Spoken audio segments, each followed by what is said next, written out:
In this video, I want to talk a little bit more about curves. The most common question I get during the editing sessions of my workshops is, how do you make the Milky Way really pop and stand out from the image? Really, this is all about increasing the contrast of the image, or at least in the sky.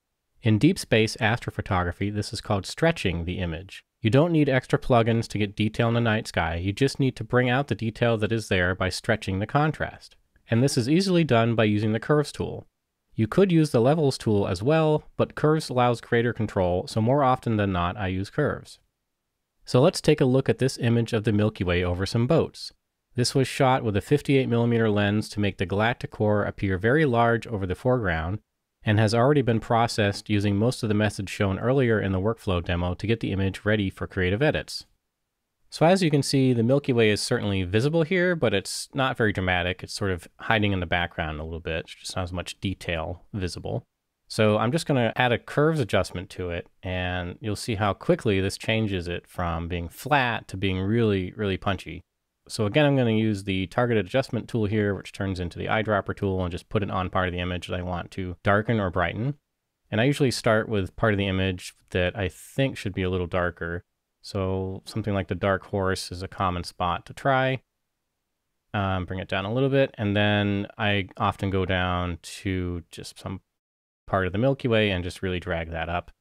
So you can see how easily that went from pretty flat to all of a sudden being really, really punchy and bringing out tons of detail in the sky. Obviously, this is affecting the foreground, so I want to add a mask to that to not affect the boats. So I'll just use the gradient tool with the G key and make sure I have white paint as the foreground, black as the background, and just kind of drag down into the foreground there so that it's not affecting the foreground.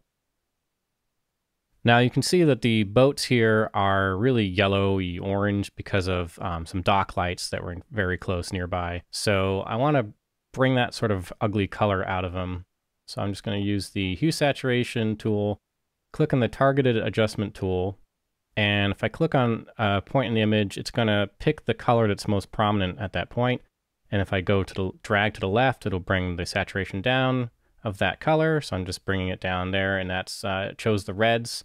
Now I know that there's definitely yellows that need to come out too, so I'm going to drag the yellow saturation down as well. Now that's great for the boats, but it's obviously not good for the sky. So using the gradient tool, I'm just going to mask the sky out of this.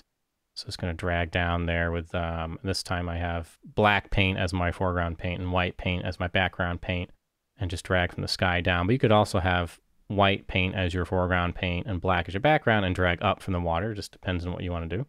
Now the other problem we have is that the saturation has removed all color from the mooring balloons and buoys that are in the water.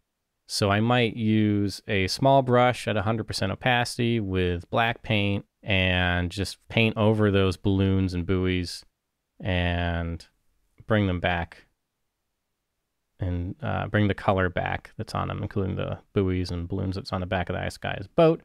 So obviously when you're doing, massive color adjustment like this, you make sure to only use it where it's necessary and mask it out of the areas where it's hurting your image. Next, I might also want to maybe add another slight curves adjustment just to pop the sky a little bit more. Just something really simple. Even just that makes, it's kind of a subtle change, but it's a nice punch to the sky. And I'm definitely going to use the star reduction technique that I've shown earlier in the workflow demos, because being zoomed in like this, the sky, the stars are really prominent at 58mm. So by using the star reduction technique, it'll really, really bring out the nebulosity of the Milky Way. So since I've already shown that technique a few times, I'm just going to zip through it here in the video.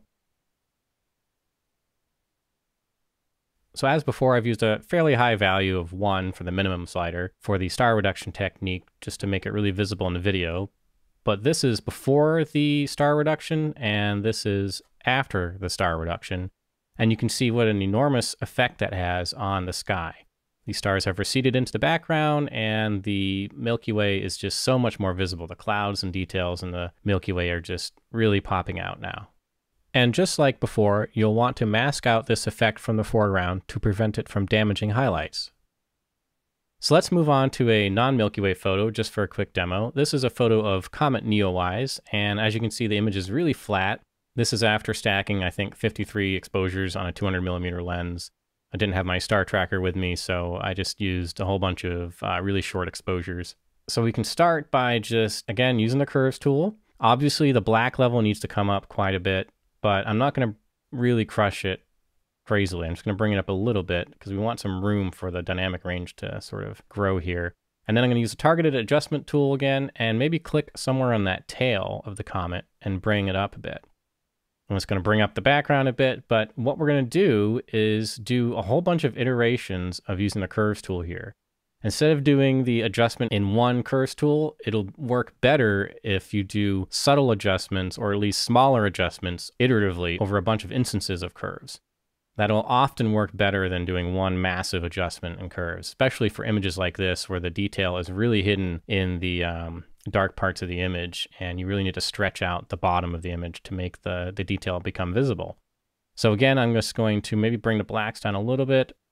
And again, I'm using the target adjustment tool here and maybe another curves layer. Target adjustment tool. I'm going to focus just on the tail this time. Another curves tool. Bring down the background a little bit. You can just kind of do this however you want, back and forth here, of course. Now you can see that the image is starting to look a little strange, like there's weird color artifacts and banding going on here. And that's not an actual problem of the image. It's just that Photoshop's preview, when you're, zoomed out here to fit the entire image in your screen, the preview is only at 8-bit, and that's for speed so that it works quickly, but it looks terrible once you start doing a lot of adjustments that are stretching contrast. You can really get banding. This is common in daytime landscapes as well. You get like a blue sky might look like it's banded because of some effects you applied to it. What I'll do is just make a merge visible layer here and put it on top. And you can see that banding is now gone. And this is because we flattened everything to a single pixel layer and Photoshop doesn't have to do any calculations to render the image preview in the canvas. If I turn off all the layers, we've gone from here to here, from here to here. And we can keep going, of course. We can really get that tail to come out a little bit more with another curves tool. Maybe go into the dark, the fainter part of the tail. Just really work it. And there, that's actually a huge difference right there. Again, just iterative adjustments with curves. Sometimes that's better than one adjustment, especially for really bringing out faint details of an image. This technique works really, really well. And don't forget that during your creative edits, it's a good idea to use the star protection mask technique shown earlier to prevent your stars from blowing out, losing color and detail. So there we go, just a couple extra examples with the curves tool, just showing you how easy it is to really bring your images to life. If you enjoyed this video, please visit adamwoodworth.com to learn more about my Milky Way Master Class.